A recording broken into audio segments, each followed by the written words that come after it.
Alhamdulillahirabbil alamin wassalatu wassalamu ala asyrofil mursalin sayyidina Maulana Muhammadin wa ala alihi washabihi asmain amma ba'du. Yang saya hormati Bupati Banyuwangi Haji Fistiandani Azwar Anas, Bapak Wakil Bupati Haji Sugira, Bapak Abdul Azwar Anas, semua pegawai Pemkab Banyuwangi. Saya akan ngaji kira-kira kurang lebih 1/4 jam karena saya juga punya wadifah di sini. Saya akan ngaji tentang betapa mudahnya berbuat baik dan betapa mudahnya bersosialisasi yang jadi kebutuhan sosial masyarakat. Kemudian di saat yang sama sebagai kebaikan menurut Islam. Ini saya baca kitab yang sangat otoritatif, yaitu kitab Sahih Muslim, di mana kita tahu dalam Islam pegangan ahli sunnah wal jamaah juga pegangan ulama seluruh dunia adalah Al-Kutubus Sittah, kitab 6 diantaranya yang hadis Bukhari Muslim. Di sini ketika Nabi ditanya tentang beberapa kebaikan, yaitu dari pertanyaan ayul a'mali afdol, amal apa yang terbaik, di antaranya Nabi menyebut sekian: iman billah, iman kepada Allah Ta'ala. Kemudian ini yang penting dilakukan semua pemimpin, oleh bupati, oleh wakil bupati, oleh seluruh pemimpin, baik struktural maupun kultural, maupun pemimpin kecil, yaitu di keluarga. Yaitu Nabi ngendikan di antara misi Islam adalah memperdekakan budak. Kemudian ada yang lagi tanya lagi, fa'illam af'al. Lalu dari sekian kebaikan yang butuh biaya itu saya tidak mampu melakukan ya Rasulullah. Kalau nyumbang masjid saya tidak mampu. Kalau berbuat bikin fasilitas umum saya tidak mampu. Ada yang sekian pertanyaan dari sahabat, kalau misalnya kebaikan yang butuh biaya kami tidak mampu, termasuk di sini disebutkan kemampuan berhaji, kemampuan zakat, kemampuan sedekah, kalau semua itu kami tidak mampu ya Rasulullah. Kata Nabi, tu'inu shani'an aw tasna'u li akhraq. Ini di Sahih Muslim di bab iman dengan judul Babu bayani kaunil iman billah afdalal a'mal. Kalau saya tidak mampu semua melakukan itu ya Rasulullah, yaitu melakukan kebaikan yang butuh biaya, kayak bangun masjid, bangun jalan, bangun fasilitas-fasilitas publik. Tu'inu shani'an aw tasna'u li akhraq. Tu'inu nulungi sira shani'an ing wong sing ahli sun'ah, ahli kreatif, atau ahli, kalau orang sekarang itu bilang dia pekerja rumahan atau production house atau apa saja.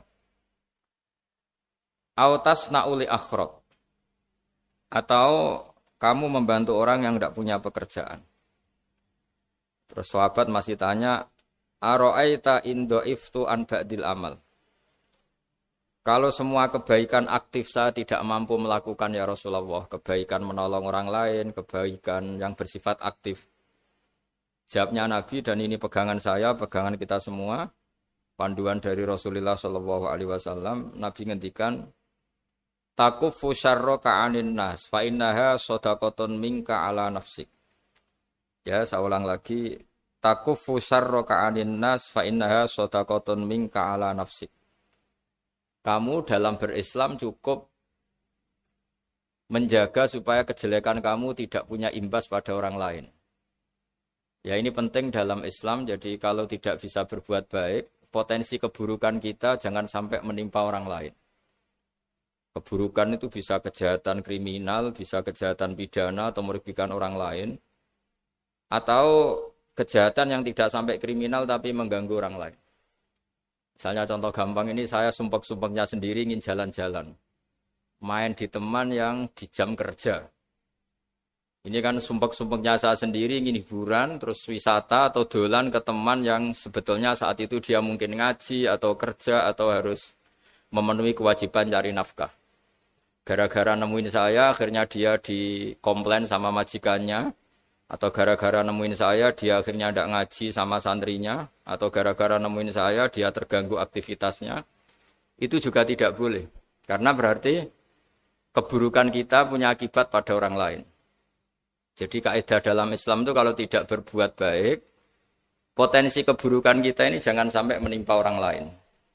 Sehingga di sini Islam menyarankan uzlah. Uzlah itu nyepi. Jadi misalnya kita baru penat, baru bawaannya itu emosi, baru gak suka kumpul orang, itu ya sebaiknya jangan jalan-jalan. Karena di antara kebaikan Islam itu tabassum, senyum. Atau talqatu wajhin, ceria. Tapi karena kita mungkin jatuh kredit, jatuh hutang, atau punya masalah keluarga, sehingga bawaan kita itu emosi. Nah dalam seperti ini sebaiknya uzlah, menutup diri.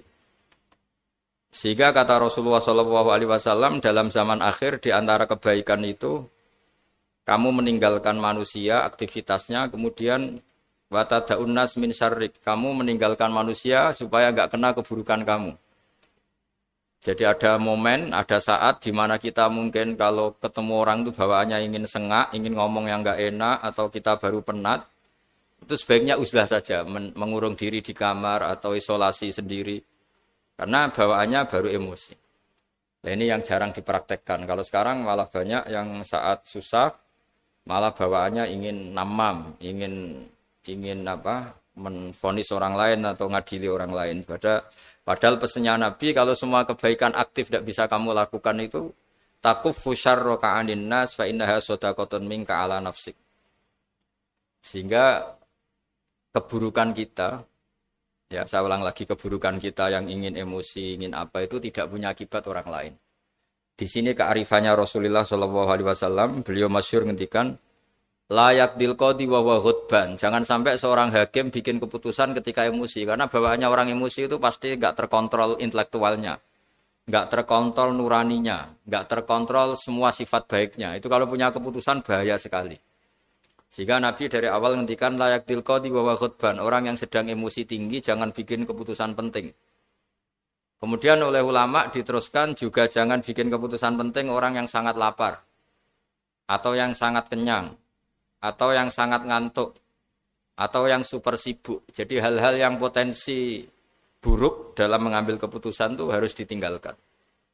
Sehingga misalnya bupati atau wakil bupati kalau sedang tidak nyaman dengan suasana apa, nggak boleh rapat kemudian memutuskan keputusan penting. Begitu juga kiai dan semuanya. Nah ini yang supaya otoritatif. Kenapa saya bawa kitab itu logikanya jelas ya. Kita sebagai dai, sebagai ustadz, atau sebagai mubaligh, atau sebagai siapa saja, yang ingin kita wariskan ke umat Rasulullah adalah dawuh-dawuhnya Nabi. Dan kalau kita ngaji tidak pakai kitab, itu sebenarnya umat kita jejali dengan pikiran kita, dengan ide kita. Jangan-jangan ide kita, pikiran kita ini tidak mewarisi pikiran Islam, tapi pikiran kita atau emosi kita. Tapi kalau kita baca kitab, artinya umat ini berhak mendapat apa yang diteladankan dan disabdakan oleh Rasulullah SAW. Tapi kalau kita, itu pasti inginnya itu kita. Misalnya kita Bupati Banyuwangi, mungkin kita akan cerita Banyuwangi dengan asik. Tapi bagi daerah lain, apa urgensinya bagi saya? Begitu juga kalau kita kiai, mungkin kita akan cerita fadhilnya kiai. Tapi bagi orang lain yang keutamaannya jadi pekerja, jadi satpam, jadi guru, jadi pegawai negeri yang adil. Sehingga subjektivitas kita ini akan tinggi. Tapi kalau kita sebagai kiai baca hadis, maka umat ini mendapatkan panduan dari Rasulullah SAW. Nah dari sekian panduan itu kata Nabi, jika Anda tidak bisa berbuat kebaikan aktif, maka kebaikan yang harus Anda lakukan adalah potensi kejelekan kamu jangan menimpa orang lain. Makanya saya berkali-kali bilang, saya ini termasuk kiai yang jarang main ke alumni. Karena tadi kadang-kadang alumni itu sudah mau kerja di tempat kerjanya atau mau janjian ngantar anaknya sekolah. Gara-gara ada saya, mungkin semua itu dibatalkan. Sehingga silaturahim itu juga harus dimanage supaya tidak mengganggu haknya orang yang kita silaturahimi. Jangan sampai silaturahim jam 9, saatnya orang kerja, kemudian dia dapat peringatan dari pabriknya gara-gara sering didolani kiainya. Itu kan jadi ribet. Atau kiai karena sering didolani terus tidak ngaji metu tamu terus, itu kan jadi ribet. Apapun itu sehingga orang itu harus berpikir perilakunya itu tidak punya akibat la doror wala diror. Jangan mengganggu dirinya juga jangan mengganggu orang lain. Ini oleh Nabi disebut takufu syarroka adin nas fa innaha sodakotun minka ala nafsik. Sifat buruk kamu itu harus dijaga supaya tidak menimpa orang lain. Dan itu berarti menjadi sodakoh kamu atau amal kamu pada diri kamu sendiri. Jadi ini penting dimaklumatkan ke semua kita bahwa saat kita tidak bisa berbuat baik aktif, misalnya nggak bisa sodakoh, nggak bisa menolong orang, setidaknya keburukan kita tidak menimpa orang lain. Nah, termasuk keburukan yang terselubung adalah kita punya pikiran yang menurut kita ini hebat, tapi bagi orang lain mungkin bahaya. Misalnya kita punya pikiran ingin jadi orang kaya raya yang dermawan.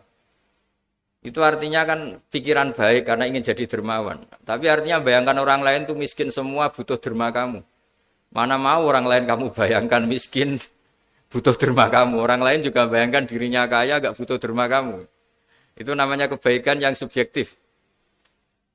Kamu ingin jadi kiai yang ngajarin orang banyak. Oke, itu baik. Tapi kan berarti kamu bayangkan orang lain gak bisa ngaji, terus kamu saja yang bisa ngaji, sehingga kamu yang ngajarin. Ya sudahlah, kebaikan itu udah usah muluk-muluk seperti itu. Jadi apa yang ditakdirkan kita jadi bupati ya jadi yang baik. Menolong pekerja-pekerja yang baik. Saya kemarin diceritain banyak oleh Mas Anas, aktivitas Pemda Banyuwangi yang menolong banyak orang, juga masyarakat juga saling menolong, dan seterusnya dan terusnya. Jadi ini jelas maksud saya supaya bupati dan semuanya pemimpin melakukan kebaikan itu berdasar panduan dari Rasulullah SAW, di mana di antara aturan yang dianjurkan beliau adalah aktivitas kita sebagai manusia adalah tu'inu soni'an au tasna'uli akhraq. Ya, saya ulang lagi. Saya ulang teks hadisnya secara lengkap supaya dapat berkahnya Rasulullah SAW. Ada beberapa pertanyaan dari sahabat, ya Rasulullah, jika saya tidak bisa berbuat baik yang berbiaya atau tidak bisa berbuat baik yang aktif, apa yang saya harus lakukan? Nabi ngendikan tu'inu shani'an aw tasna'uli asra. Kamu membantu orang yang pekerja atau kreatif, orang-orang yang kreatif atau pekerja apa saja kamu bantu, dan bantu orang yang tidak punya pekerjaan. Terus ditanya lagi, qultu ya Rasulullah ara'aita in dha'iftu an ba'dil amal. Bagaimana kalau itu pun saya tidak bisa ya Rasulullah? Terus Nabi ngendikan tafukufu syarroka anin nas fa innaha shadaqatun minka ala nafsik. Yang penting keburukan kamu tidak menimpa ke orang lain, dan itu bagian dari sedekah kamu. Nah, perlu saya ingatkan ke semua kita lah. Makanya pentingnya membaca umat Islam dengan ilmu usul fikih. Saya berkali-kali bilang, jika ada seseorang tidur, itu jangan kamu baca sebagai tidur yang meninggalkan tahajud, meninggalkan sholat qiyamul lail, meninggalkan wiridan di malam hari. Tapi juga bacalah saat itu dia tidak dugem, tidak maksiat, tidak narkoba. Sehingga barokahnya ilmu itu ada respek pada umat Islam yang tidur. Karena tidur itu juga ada fungsi meninggalkan sekian maksiat, sekian kriminalitas. Tapi kalau kita kulino tidak baca dengan ilmu, maka melihat orang tidur itu ya kayak meninggalkan tahajud, meninggalkan wiridan, meninggalkan qiyamul lail. Sehingga bawaannya kita ini akan kurang respek. Tapi kalau kita membacanya dengan ilmu, orang yang tidur di malam hari, maksudnya ya sudah sholat isya, itu ada sekian potensi maksiat yang dia tinggalkan. Dia tidak ngerasani orang, tidak adu-adu orang di medsos, dia tidak dugem, tidak meninggalkan. Pokoknya ada sekian kebaikan dalam saat tidur itu. Ini barokahnya ilmu. Tanpa ilmu kita tidak bisa respek seperti ini. Karena bawaannya akan, oh ini malam-malam tidak tahajud, tidak wiridan, tidak apa. Tapi kalau kita dengan ilmu, itu akan membaca dengan tidur, artinya orang tidak maksiat, tidak dugem, tidak ngerasain orang, tidak ngata-ngatain orang. Nah di sini Sadaqallahul Azim ketika ngendikan wa min ayatihi manamukum billaili wan nahar, termasuk ayat Allah itu orang tidur. Maksudnya tidur yang dengan dimaknai positif tadi, bisa istirahat, bisa meninggalkan maksiat, bisa apa-apa. Nah ini di sini hebatnya Rasulullah SAW ketika beliau memandu kebaikan, Di antara kebaikan itu apa? Takufu syarroka anin nas fa innaha sodaqatun minka ala nafsik. Kamu, potensi buruk kamu atau keburukan kamu jangan sampai menimpa pada manusia, pada orang lain. Dan itu bagian dari sedekah kamu. Ya, saya mohon maaf sama Bu Bupati, sama semua Pemda, sama Wakil Bupati karena saya tidak bisa lama-lama. Saya punya wadifah. Tadi ini pun sudah ngurting ngaji saya karena saya harus ikut ngaji di sini. Dan mari sama-sama berdoa. Al-Fatihah. A'udzubillahi Bismillahirrahmanirrahim. Rabbil alamin arrahmanirrahim. Maliki yaumiddin. Na'budu wa nasta'in. Shiratal mustaqim. Shiratal ladzina an'amta 'alaihim ghairil maghdubi 'alaihim waladdallin. Bismillahirrahmanirrahim. Nahmaduka ya Ghafur ya Syakur ya Walil Hamid. Allahumma shalli wa sallim ala sayyidina Maulana Muhammad sallallahu alaihi wasallam asma'in.